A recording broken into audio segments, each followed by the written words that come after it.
The vast emptiness of space stretched endlessly around the Zephyrian warfleet as it moved toward the small blue planet.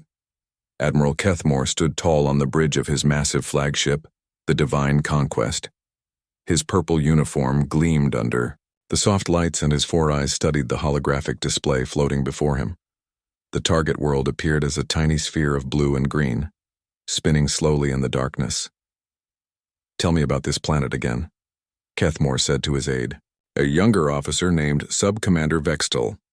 "The third planet from their star, my lord. Our scouts call it Earth. The creatures there have only recently discovered nuclear energy. They have primitive chemical rockets and basic computers, nothing that could threaten the Empire." Kethmore nodded slowly. In his 300 years of service, he had conquered 47 worlds. Each time, the pattern was the same. The Empire's ships would arrive, demand surrender, and the primitive species would bow down in fear. Some tried to fight with their crude weapons, but they never lasted more than a few hours. "How many ships do they have?" he asked. "Perhaps a few dozen small vessels, nothing larger than a cargo transport. Their military technology is laughable, my lord." The Admiral's thin lips curved into a cold smile. "Excellent. We will follow standard protocol. 12 ships should be more than enough to make them understand their place in the galaxy." Far below on Earth, Captain Han Sol Kim felt his stomach tighten as he watched the radar screen. He had been expecting this day for months, ever since. The first alien probe had been detected at the edge of the solar system. The governments of Earth had worked together to create the Space Defense Force, though everyone knew it was probably hopeless. "Sir, I'm counting 12 vessels," said Lieutenant Yoon Mi Park from her station. She was young, barely 25, but she had the best ears for radio signals in the entire force. "They're huge, Captain. Each one is at least 5 times bigger than our largest ship." Kim nodded grimly. He looked around the command center of the orbital station they had built above the moon. It was cramped and filled with equipment that had been thrown together from different countries and companies. Half of his crew were former military from various nations, while the other half were scientists and engineers who had volunteered when they learned about the threat. Commander Ji-Woo Lee sat at the tactical station, her fingers dancing over multiple keyboards as she analyzed the enemy formation. She had been a professor at Seoul National University before joining the Defense Force, specializing in military strategy and game theory. "They're moving into standard attack positions," she reported. "Whatever these aliens are, they're confident, very confident." Chief Engineer Bo-Ram Choi looked up from her technical station, where she had been monitoring all of Earth's hidden weapons. She was older than most of the crew, with gray streaks in her black hair, but her mind was sharp as a blade. For the past 5 years, she had been working on theoretical alien technology, trying to imagine what humanity might face among the stars. "Captain, all defense platforms are ready," she said. "The asteroid belt mining ships are in position and the converted cargo haulers are waiting for your signal." The alien transmission came exactly as expected.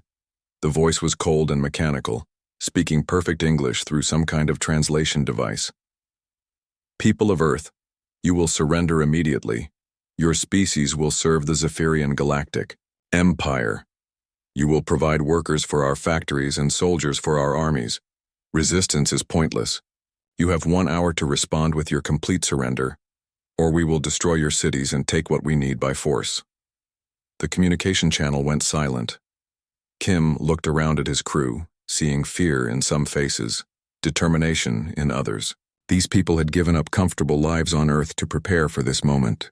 Many had families down on the planet below, families they might never see again. Lieutenant Park looked up from her console. "Captain, Earth Command is asking for our response. The President is waiting." Kim thought about his own family. His wife and 2 children were in Seoul, probably watching the news reports about the alien ships. He thought about all the people on Earth who were looking up at the sky, wondering if this was the end of human freedom. "Open a channel to the alien fleet," he said quietly. "Channel open, sir." Kim took a deep breath. "This is Captain Han Sol. Kim of the Earth Space Defense Force, we have received your message." He paused, feeling the weight of history on his shoulders. "Humanity rejects your terms. We will not serve as your slaves. If you want our world, you'll have to take it. He nodded to Lieutenant Park, who cut the transmission. On the alien flagship, Admiral Kethmore stared at his communication officer in surprise. In 300 years, no species had ever rejected the Empire's initial offer. Did they understand the message correctly? He asked. Yes, my lord. Our translation systems are perfect.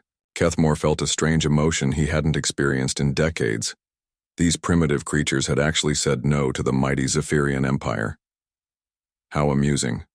Very well, he said with a cold laugh. Begin the attack. Show them what happens when lesser species forget their place.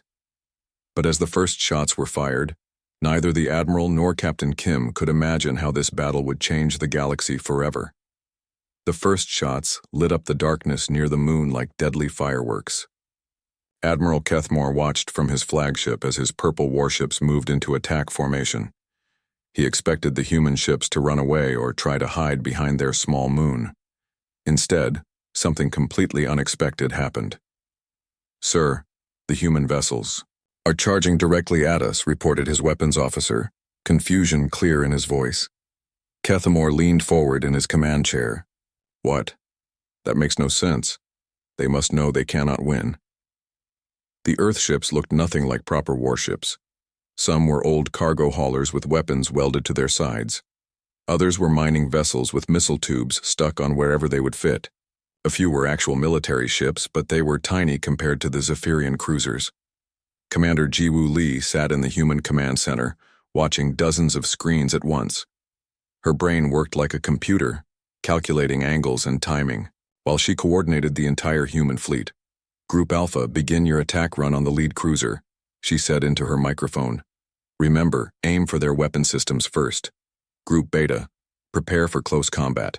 Captain Han Sol Kim strapped himself into his fighter craft, a modified military interceptor that had been equipped with cutting tools and boarding equipment. Around him, 20 other volunteers checked their weapons and sealed their spacesuits. This is crazy, muttered Sergeant Taejun Park, Kim's second in command. We're going to try to board their ships? It's the only way, Kim replied, starting his engines. Our weapons can't punch through their armor from the outside. But if we can get inside... The first group of human ships flew straight at the largest, Zephyrian cruiser. The alien vessel fired its massive energy cannons, destroying 2 human ships instantly. But the remaining ships kept coming, their pilots screaming battle cries as they rammed into the enemy hull. Impossible, breathed Admiral Kethmore. They're using their ships as weapons. The human cargo hauler, Seoul Express, slammed into the side of the Zephyrian cruiser at full speed. The impact tore a huge hole in both ships, but the human captain had ejected just before impact. Other human ships fired their improvised weapons at the damaged area, making the hole even bigger. Chief Engineer Bo-Ram Choi watched her modifications work perfectly from the command center. She had spent months figuring out how to confuse alien targeting systems. The human ships moved in strange, jerky patterns that made no sense to the Zephyrian computers. Their weapons keep missing us, she reported to Commander Lee. The random movement patterns are working. Excellent. Begin Phase 2. Captain Kim's boarding craft shot through the hole in the alien cruiser's hull. Behind him came dozens of other small ships carrying assault teams. The Zephyrians had never seen anything like this before. In their 3,000 years of conquest, no enemy had ever tried to board their vessels. Inside the alien ship, Kim and his team cut through metal walls with plasma torches and portable lasers. The corridors were built for tall, thin aliens, with long arms making it hard for humans to move quickly. But the humans fought with desperate fury, knowing that their families on Earth depended on them. Deck 3 secured, radioed Lieutenant Min-Ho Kang, moving to the engine room. Deck 5 secured, reported Sergeant Park. These aliens don't know how to fight inside their own ships. The Zephyrians were confused and terrified. Their ships were supposed to be safe. Their enemies were supposed to die quickly from long-range weapons. Nobody had ever fought them corridor by corridor before. Admiral Kethmore watched in horror as his fleet began falling apart. 3 of his cruisers had been boarded by the crazy humans. Two more had been destroyed by ramming attacks. His own flagship was under attack by small human fighters that moved like angry insects, impossible to hit with his big guns. "Sir, we're receiving surrender signals from the Eternal Victory," his communication officer reported. "The humans have taken control of their engine room." Surrender? Kethmore could barely believe the words. A Zephyrian ship had never surrendered before. The battle raged for 6 hours.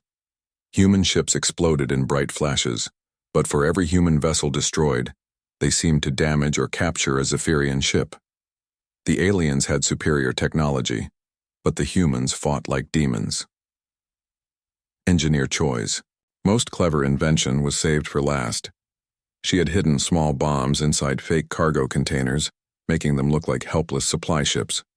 When the Zephyrian ships came close to destroy them, the containers exploded, damaging the alien hulls and letting human boarding teams get inside. By the time the fighting ended, 6 Zephyrian ships floated dead in space. Admiral Kethmore's flagship had huge holes in its purple hull, and half his crew was dead or wounded. The humans had lost many ships too, but they had won. "Retreat," Kethmore ordered, his voice shaking with rage and fear. "All ships, retreat to hyperspace." The surviving Zephyrian vessels limped away from Earth, leaving behind their dead ships and the wreckage of the human fleet. Captain Kim floated in his damaged fighter, watching the alien ships disappear. Around him, other human survivors cheered and cried at the same time. They had won the first battle, but everyone knew this was just the beginning. On Earth, people danced in the streets when they heard the news. But Commander Lee stared at her tactical displays, already planning for the next attack. The aliens would return, and next time they would bring many more ships. "How long do we have?" asked Captain Kim when he returned to the command center. 6 months, maybe less, Lee replied. "They'll come back with everything they have." The first battle was over, but the real war was just beginning.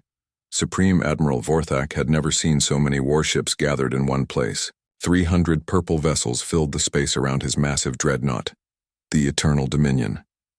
Each ship carried enough firepower to destroy a moon, and together they formed the largest military force the Zephyrian Empire had assembled in over a century.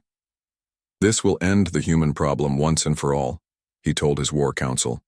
"No primitive species has ever survived an attack of this size." The admiral was older than Kethmore, with scars from battles fought across the galaxy. He had crushed rebellions on 50 worlds and never lost a single campaign. The humans had embarrassed the Empire with their lucky victory, but now they would learn what real power looked like. When the Zephyrian fleet dropped out of hyperspace near Earth, Vorthak expected to see a terrified world begging for mercy. Instead, his sensors detected something that made him pause. "Sir, I'm reading massive energy signatures throughout the solar system," reported his intelligence officer. "The humans have built something." Earth looked completely different than it had 6 months ago. Huge metal platforms orbited the planet, like deadly rings. The moon bristled with weapon installations and shield generators. Even the asteroid belt had been turned into a fortress, with mining stations converted into missile platforms. Lieutenant Colonel Min Ho Baek stood in the main Defense Control Center, deep beneath the surface of the moon.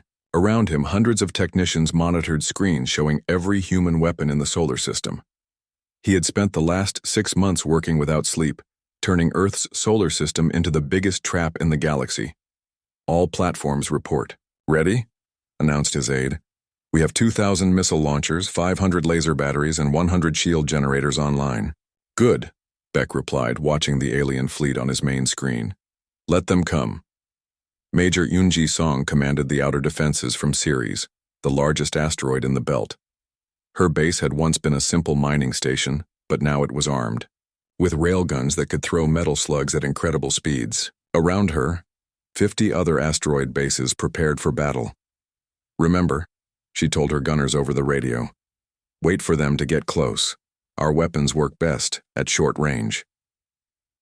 The new Earth battleship, Incheon, hung in space near Mars, its hull gleaming with fresh armor plating. Captain Soo-Jin Han walked the bridge of humanity's first real warship, built using technology stolen from the aliens 6 months ago. Chief Engineer Bo-Ram Choi had designed every system personally, combining human creativity with alien science. "How does she handle?" asked Han's first officer.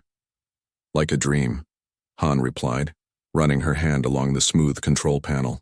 "Faster than anything the aliens have and twice as tough." The siege began slowly.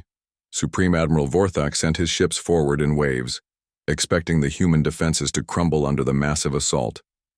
Instead, the Earth platforms opened, fire with weapons the Zephyrians had never seen before. Human missiles moved in swarms, controlled by artificial intelligence computers that made them dodge and weave around alien defenses. The Zephyrians shot down hundreds of missiles, but thousands more kept coming. "Sir, we're losing ships faster than expected," reported Vorthak's tactical officer. "The humans have some kind of smart weapons." "Impossible. They're primitives." But the Admiral watched in growing concern as his fleet took damage. Human laser batteries fired from hidden positions throughout the solar system. Railgun slugs moving at tremendous speed punched through alien armor like paper. Worst of all, some human ships seemed to appear and disappear like ghosts. Commander Taehyun Park led the stealth squadron from his experimental ship, Shadow. The vessel was coated with special materials that bent light around the hull, making it nearly invisible. His 20 ships struck like phantoms, appearing just long enough to fire their weapons before vanishing again. "Target the big one," Park ordered, aiming at a Zephyrian battleship. "Hit their engines and disappear." The human stealth ships fired their missiles and immediately activated their cloaking systems. The alien ship exploded in a ball of fire, but when the Zephyrians tried to return fire, there was nothing to shoot at. The siege stretched on for weeks, then months. The Zephyrians had more ships, but the humans fought smarter. They used the entire solar system as their battlefield, hiding weapons on moons and asteroids, setting traps in empty space. Engineer Choi's most brilliant invention was the kamikaze drones. These small ships were controlled by artificial intelligence computers that made them think like human pilots. They flew suicide missions into alien ships, but they were smart enough to pick the best targets and avoid defensive fire. "The drones are working perfectly," Choi reported to Lieutenant Colonel Back. "Each one is taking out targets worth 10 times their cost." But even with all their clever weapons, the humans were slowly losing. The Zephyrians had too many ships. For every alien vessel destroyed, 2 more took its place. Major Song watched her asteroid base's shields flicker and fail under constant bombardment. "We can't hold much longer," she radioed to Earth Command. "They're breaking through our outer defenses." Captain Han's battleship Incheon had taken heavy damage, its hull scarred by alien weapons. Half her crew was wounded and her engines were running on emergency power. Supreme Admiral Vorthak could see victory approaching. The human defenses were cracking. Soon, he would have his revenge and restore the Empire's honor. But deep in the outer solar system, something was stirring. New ships were moving toward Earth, ships the Zephyrians didn't know existed. The real battle was about to begin. The Zephyrian ships pressed closer to Earth, their purple hulls gleaming as they prepared for the final assault. Supreme Admiral Vorthak stood on his bridge, watching the human defenses slowly crumble under his massive fleet's attack. Victory was so close he could taste it. "Sir, the human orbital platforms are failing," reported his weapons officer.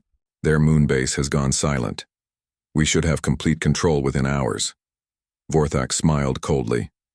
"Excellent. These primitives have fought longer than expected, but now they will learn their place."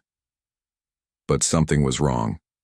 His sensors were picking up new signals from the edge of the solar system, near the giant planet Jupiter. Ships were moving, lots of them, coming fast toward Earth.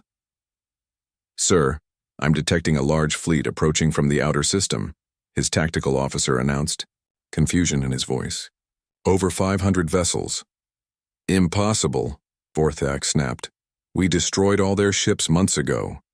Admiral Woo Jin Kim sat in the command chair of his flagship, the massive battleship Liberation. Around him stretched the largest human fleet ever assembled, ships built in secret factories hidden throughout the outer solar system. For 4 months, while Earth fought for survival, these hidden shipyards had worked day and night. "All ships prepare for battle," Kim spoke into his communication system. Today we take back our solar system. Kim thought about his sister, Captain Hansel Kim, who had died in the early battles defending Earth. Her sacrifice had given humanity time to prepare this moment. Now it was time for revenge. The Liberation Fleet was unlike anything the galaxy had ever seen. These weren't converted cargo ships or mining vessels. These were purpose-built warships designed by Chief Scientist Haewon Lee, who had spent months studying captured alien technology. Phase 2. Weapons are online, Lee reported from her research vessel, Seoul. Her laboratory ship looked small, compared to the battleships around it, but it contained humanity's most advanced technology. All ships have the new adaptive systems. The human ships moved into attack formation, and immediately the Zephyrians noticed something strange. These vessels didn't move like normal spacecraft. They seemed to bend space around them, appearing in one place and instantly jumping to another. Captain Yoo-jin Choi laughed with joy as she piloted her experimental fighter Taeguk through the alien fleet. Her ship was small, no bigger than an old Earth jet fighter, but it moved like magic. The artificial intelligence system helped her think faster than any human pilot ever could. "These aliens are so slow," she radioed to her squadron. "They've been fighting the same way for thousands of years. Watch this."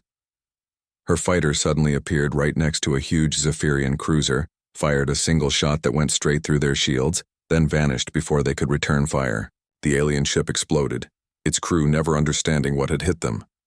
"How did that weapon go through our shields?" demanded a Zephyrian captain on the radio.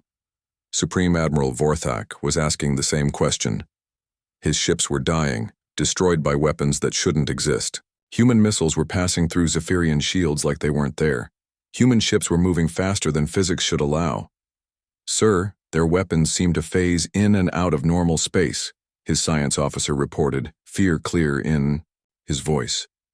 "And their armor is adapting to our attacks. Every time we hit them, they become harder to damage."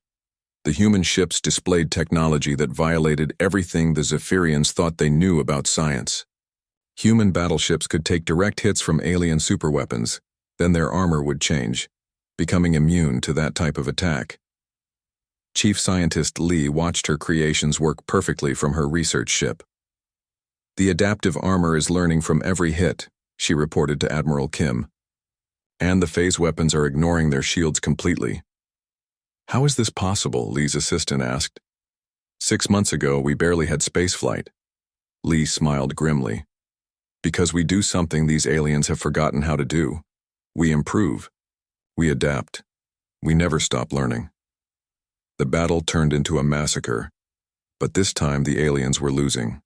Human ships appeared and disappeared like ghosts, striking with impossible weapons.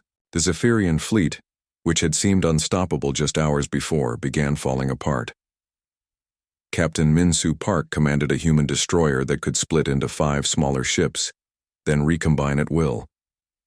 His vessel confused alien targeting systems by constantly changing shape and size. "They can't hit what they can't understand," he reported. "Their computers don't know how to track us." The tide of battle shifted completely. Where before the humans had been desperately defending, now they were attacking with weapons and tactics the galaxy had never seen. Every captured alien ship had been studied, improved upon, and turned into something better. Supreme Admiral Vorthak watched his perfect fleet die around him. Ships that had conquered 100 worlds were being destroyed by enemies he had dismissed as primitives just months ago. "Sir, we've lost over half our fleet," his tactical officer reported, his voice shaking. "Their technology is beyond anything in our databases." "How is this possible?" Vorthak demanded. "They were using chemical rockets 6 months ago," but his officers had no answer. The Zephyrian Empire had remained unchanged for 3,000 years, believing they had reached perfection. They had never faced an enemy that could improve faster than they could respond. The humans were teaching the galaxy a terrible lesson. Never underestimate a species that refuses to give up. The stars had never seen anything like the human fleet that now moved between the worlds. Over 2,000 ships spread across space like a silver river, each one carrying the hopes of Earth and the promise of freedom to enslaved planets throughout the galaxy. Fleet Admiral Jin Woo Park stood on the bridge of his command ship, watching the tactical display that showed human forces scattered across dozens of star systems. In just 6 months, humanity had gone from defending their homeworld to launching the largest military campaign in galactic history. "Sir, Captain Kim's scouts have identified the next target," reported his communications officer. "The fortress, world of Kalar Prime. Intelligence suggests they're holding over 50 million slaves from 12 different species." Park nodded grimly. "Send word to Admiral Lee's battle group. We attack at dawn. Their time." Captain So-Young Kim floated in the pilot seat of her stealth ship Ghostwalker, invisible to alien sensors as she studied the enemy fortress world below. Her small fleet of scout vessels had become legends throughout the galaxy, appearing like phantoms to map enemy defenses before vanishing without a trace. "The orbital platforms look tough," she radioed to her team, "but they're using old technology. Standard Zephyrian design from 50 years ago. Our new weapons should cut right through them." Behind her, hidden in the darkness between stars, Admiral Dong-Hun Lee's battle fleet waited for the signal to attack. His ships were the newest human designs, built in factories that worked around the clock on Earth and throughout the solar system. Each vessel carried weapons that the Zephyrians still couldn't understand or defend against.